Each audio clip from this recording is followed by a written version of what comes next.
Alright, welcome one and all to another cast for the Pick Your Poison tournament. This time I'm here with the series between Umdeuter and Sabalero. Interesting matchup here on Golden Swamp. We are in Group D, so this is pretty high elo stuff here. And we've got Poles against Koreans as our matchup. Since this has been a quite spontaneous pivot, you'll have to excuse me for a brief moment as I pull up the stats for both these civs, and yeah, we'll go from there. So this is Umdeuter versus Sabalero, as I told you, and they are both quite high elo. Nonetheless, let's check out what the seeding in this matchup is. Oh, this is a great matchup. This is the 5th versus the 4th seed. So that is super interesting. Seed 5 against seed 4, it seems. Oops.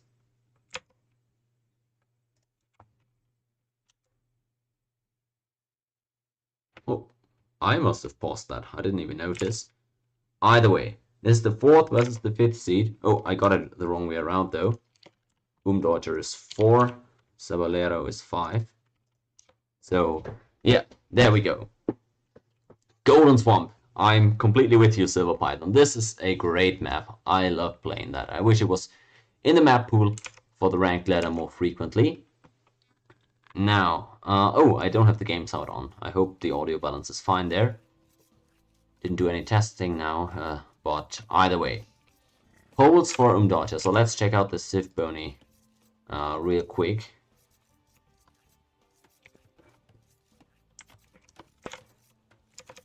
Poles, of course, very well known for their pretty good eco, but especially that's going to kick in the longer the game goes. Typically one of those civs that are considered to be very effective when left to build for a little bit.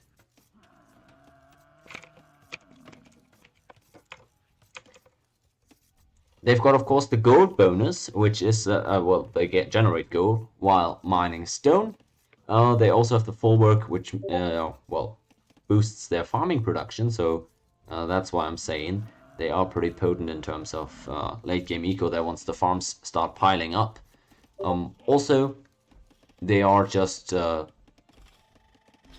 overall, I would say a decent... I'm thinking about how to put this. I was gonna say a decent late game cavalry civ, but that typically implies that you're talking about paladin civ or something like that. But they're more so well known, of course, for the light cav.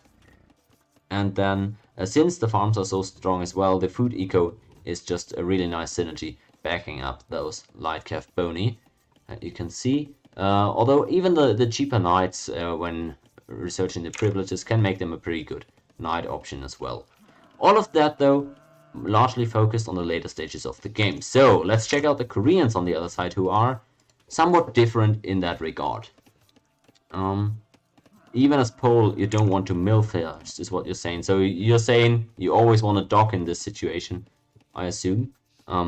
We'll see about that. Now, about the Koreans. They've got the nice villager line of sight, which is especially useful on Nomad, not as much here. They are very well known for their tower rushes, especially because you can see there's some decent tower bonuses on that sheet. Also, the War Wagon and Turtle Ships are two very strong units when in groups. That can be, well, surprisingly high in damage output, but especially the War Wagon is something I'm not completely sold on in low numbers. I'm not a huge, yeah, I don't know. You really need a lot of them to make them useful. Kind of like every cavalry archer civilization, barring maybe the Mongols. Okay, so there is some skirmishing, but I don't know exactly where. I guess must have just been this scout taking a few hits.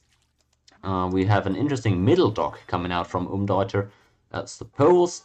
And over here, alright, so that's where the skirmishing is coming in. We've got the fishing ships being kind of toyed with by the Polish scout, but with the villagers being nearby, it's a bit difficult to take longer extended trades there. Both players were able to get their scout, their docks up rather. Koreans with more ships out on the water.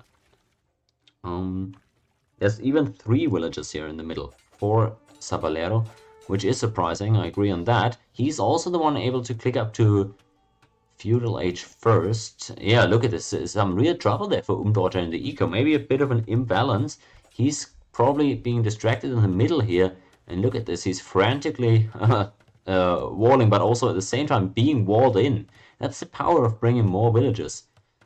Pretty smart play there by Sabalero, who is managing to lock in this one villager. Only way to get out of there really would be, I assume, to delete your dock.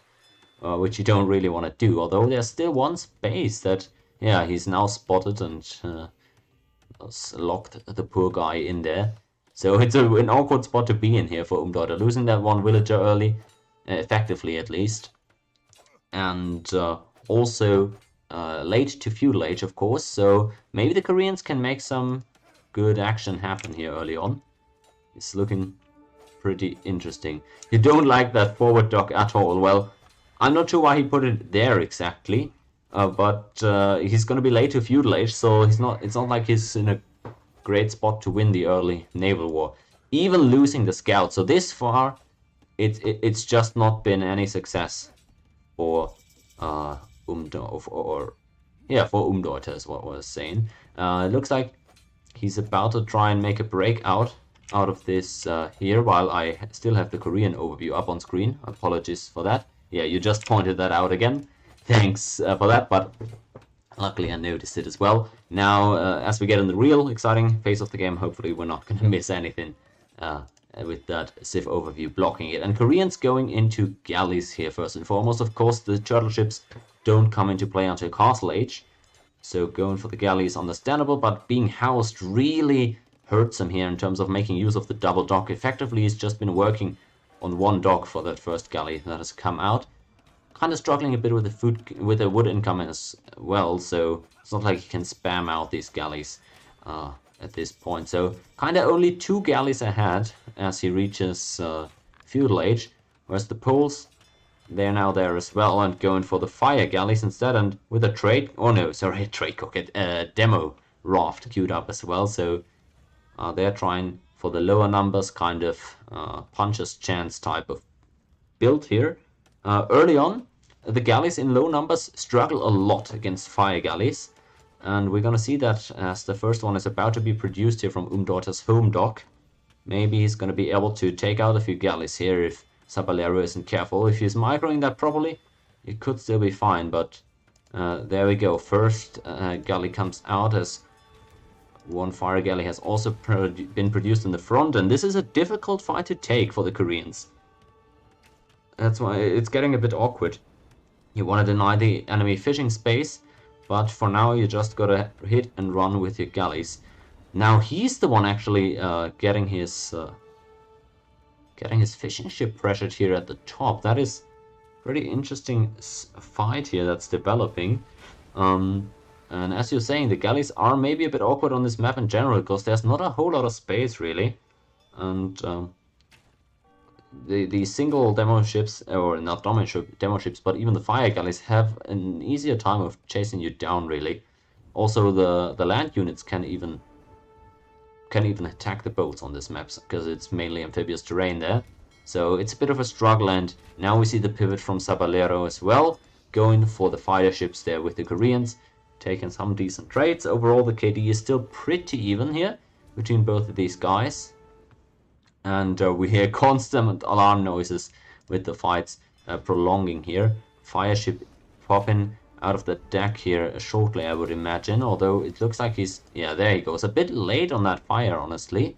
And yeah, he's trying to focus down the enemy ships now. Doing a pretty decent job on the micro, but I still think this is going to be roughly equal fight here between those two guys. So overall, not a huge differential there. It looks like, yeah, overall, maybe even Umdeuter in a bit of a better situation here, navy-wise. Maybe the early galleys really hurt Sabalero. He might have preferred to actually go fire ships from the get-go there. He's kind of, yeah, it's kind of on the back foot there on the water now, surprisingly. On the triple dock even, but yeah, of course, as we can see, judging by his rest, he is able to sustain the production here, so maybe that's going to be the turning point. His opponent also on 3 docks now, but making fishing ships from that one. And a demo ship now even up from the north. Interesting. I'm not sure if you're really gonna go demo ships in general if you've got the numbers advantage. Maybe, you know, wondering what the rationale behind that one is. Stopping production from the front dock. I guess he just ran out of wood. Maybe the eco wasn't as perfectly set up for the poles here, and thus ended up going for a demo, as he thought he was kind of losing the grip here on the water. As you can see, the eco much smoother for Sabalero, who's still managing to produce out of all his stocks. Well, at least he would be if he pressed the buttons.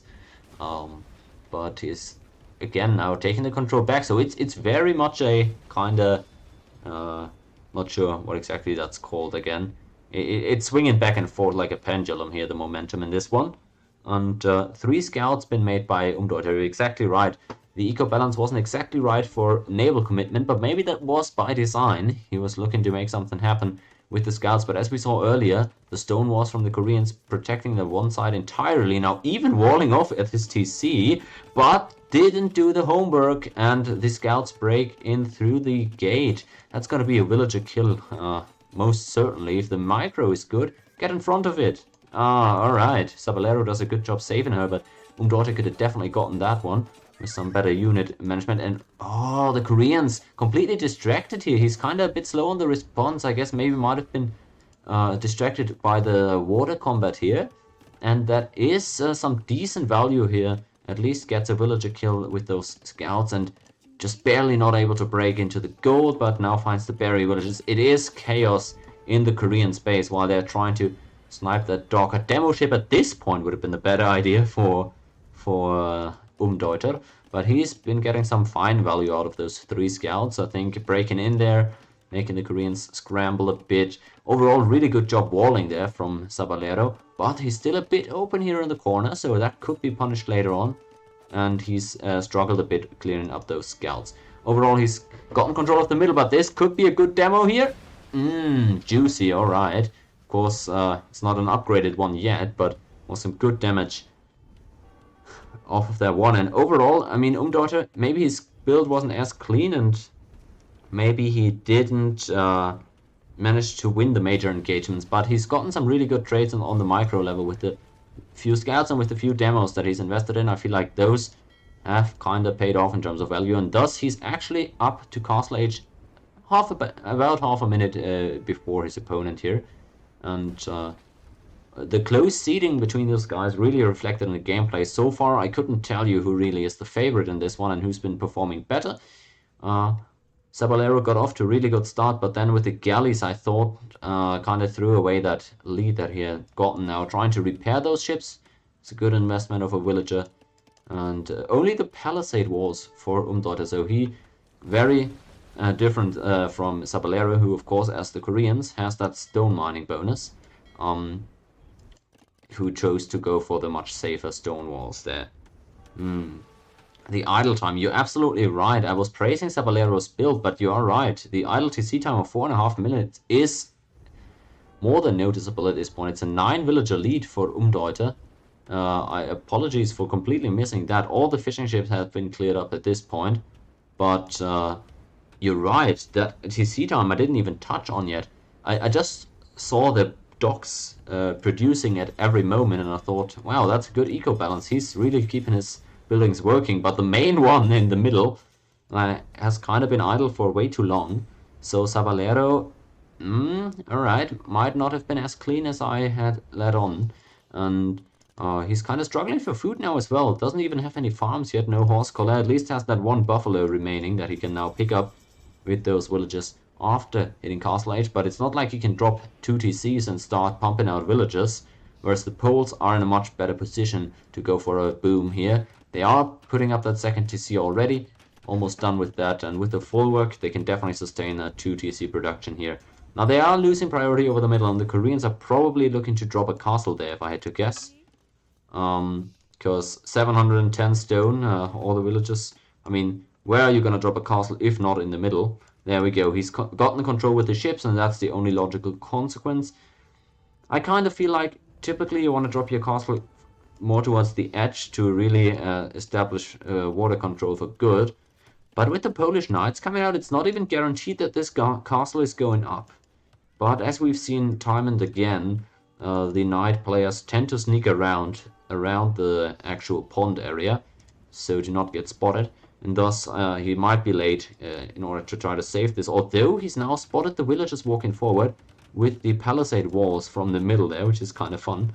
Still deciding not to go in there with the knights. And as Sabalero is now shifting a few more villagers onto foot, also trying to drop that second TC.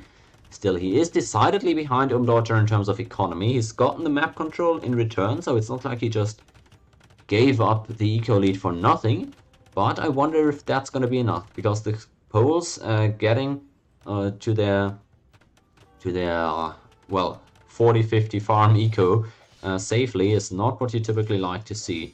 Extending those stone walls around the house, I guess, is one way to shut out those enemy knights. Knights are strong and all, but against brick buildings, they typically don't tend to do so well. Even the production buildings now under threat from the enemy fire ships. And, alright, Sabalero is definitely in this one, although the eco balance is less than pretty. Orange doesn't need the middle for another hour, you say? I mean, it is the Poles. He's got a lot of gold. Let's check. How much gold does he have in that base? 9,000 gold in that base, as well as 2,000 stone, which of course, since he's the Poles, is also passively producing gold for him. He might pick up another relic or two, so honestly, very well possible that he doesn't need that middle for quite a while, as you mentioned there. Dropping the castle at home, he's definitely not worried about the short term here in the middle. And the Koreans, I mean, good and all that you're dropping more TCs, but you're gonna really need to start transitioning to food economy. For my liking, that's way too many villagers on gold. What are you gonna buy with that gold if your TCs aren't working? That's what I'm wondering about. At least the enemy knights in the top were defended against. Man. I'm really wondering. I mean, of course, the reason he's got so many villagers on gold is because he sent all of them forward to build that castle and town center, and now there's only gold to mine with them, but you know, it's not ideal, and he's even giving up the relics here. That's something that really shouldn't happen. If you're playing for map control and trading your eco for that, you can't afford to give up relics, which typically only the player who has the map control is able to collect. And the Poles now, even with their forward production buildings here, and may be able to even pick up another relic as a knight conversion comes in at home here. That's of course decent value. Wow, even with the healing across the wall, he really is getting some good hits in on those enemy knights, despite being outnumbered. He's gonna have to find an answer to that push from the bottom there, because knights plus siege, that could then be an issue to defend for the Koreans, who right now don't have any military in the field. Well, excuse me, they have a spearman and 2 knights, but I don't think that's 2 monks rather. I don't think that's gonna stop the ram push.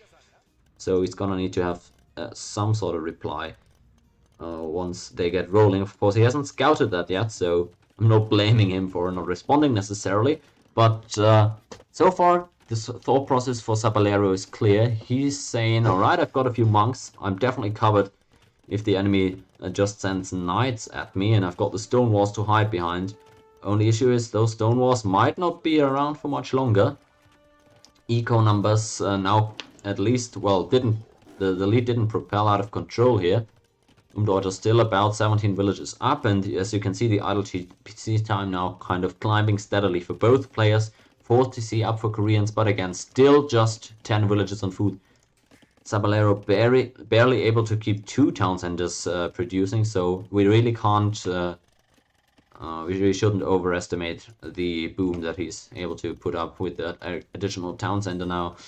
20 villages behind, and he's got some problems at home now, the army. Oh, that could be a big mangonel shot if he ends up firing. Doesn't do so. I don't think he saw the monks walking by in time. Okay, he's seen them now. He's really trying to snipe them, and if he gets a snipe on those monks, great micro there from Sabalero, but he's still not out of harm's way. That one's gonna go down, isn't it? It is not.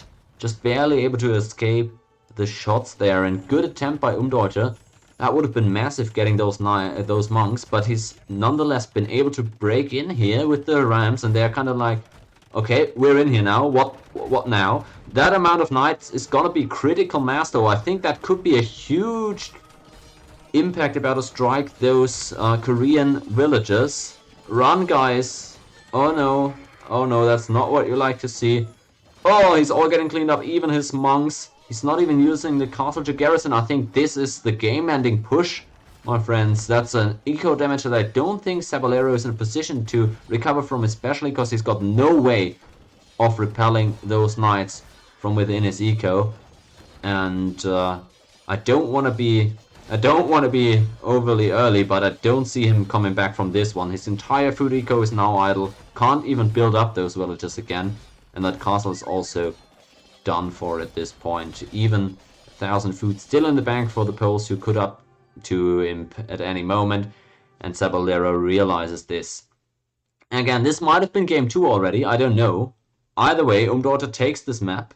And I guess I'll see in the Discord right now if that was game 1 or 2 or whatever. But that was a pretty good game here. High levels of play, definitely. And Umdeuter turns it around after a bit of a rough Dark Age. So congrats to him on that victory.